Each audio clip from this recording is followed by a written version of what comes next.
ترکی میں بغاوت کیس میں سابق فوجی جنرلوں کو عمر قید کی سزائیں۔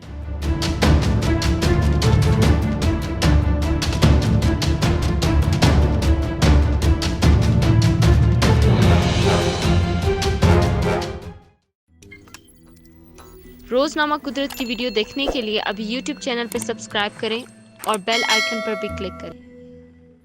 ترکی کی ایک عدالت نے 2016 میں بغاوت کی کوشش کرنے کے جرم میں ایک سابق اعلیٰ فوجی آفیسر سمیت 92 افراد کو عمر قید کی سزا سنائی ہے۔ ترکی کی ایک عدالت نے 30 دسمبر کو سن 2016 میں بغاوت کی کوشش کرنے میں مبینہ کردار کے لیے بعض سابق فوجی جرنیلوں سمیت درجنوں افراد کو عمر قید کی سزا سنائی ہے۔ اس کا تعلق انقرہ میں بڑی فوج کے ہیڈ کوارٹر میں ہونے والے واقعات سے تھا، جس کی سماعت 2017 میں شروع ہوئی تھی۔ اس میں 132 مدعا علیہان پر فرد جرم عائد کی گئی تھی۔ جن 92 افراد کو عمر قید کی سزا سنائی گئی ہے، اس میں بعض سابق سینئر فوجی افسران بھی شامل ہیں۔ اس میں سے 12 فوجیوں کو ایسی سخت عمر قید سزا سنائی گئی ہے کہ انہیں پیرول ملنے کی بھی گنجائش نہیں ہے۔ سرکاری نیوز ایجنسی اناطولیہ کے مطابق اس میں بڑی فوج کے ایسے درجنوں فوجی شامل ہیں جو اپنی یونٹوں کے سربراہ تھے۔ سن 2016 میں صدر رجب طیب اردوان کی حکومت کا تختہ پلٹنے کے مقصد سے بغاوت کی جو کوشش کی گئی، اس میں 250 افراد ہلاک ہوئے تھے۔ اس ناکام بغاوت کے دوران نافرمان اور باغی فوجیوں نے جنگی ہتھیاروں، ہیلی کاپٹروں اور ٹینکوں پر قبضہ کرنے کے بعد ریاستی اداروں پر کنٹرول حاصل کرنے کی کوشش کی تھی۔ بدھ کے روز یہ عدالت نے بعض دیگر افراد کو عمر قید کی بجائے 19 سے 28 برس کی میعاد کی بھی سزائیں سنائی ہیں۔ اس میں سے 3 افراد کو ایک اور مقدمے کا سامنا ہے، جبکہ 9 دیگر افراد کو بری کر دیا گیا ہے۔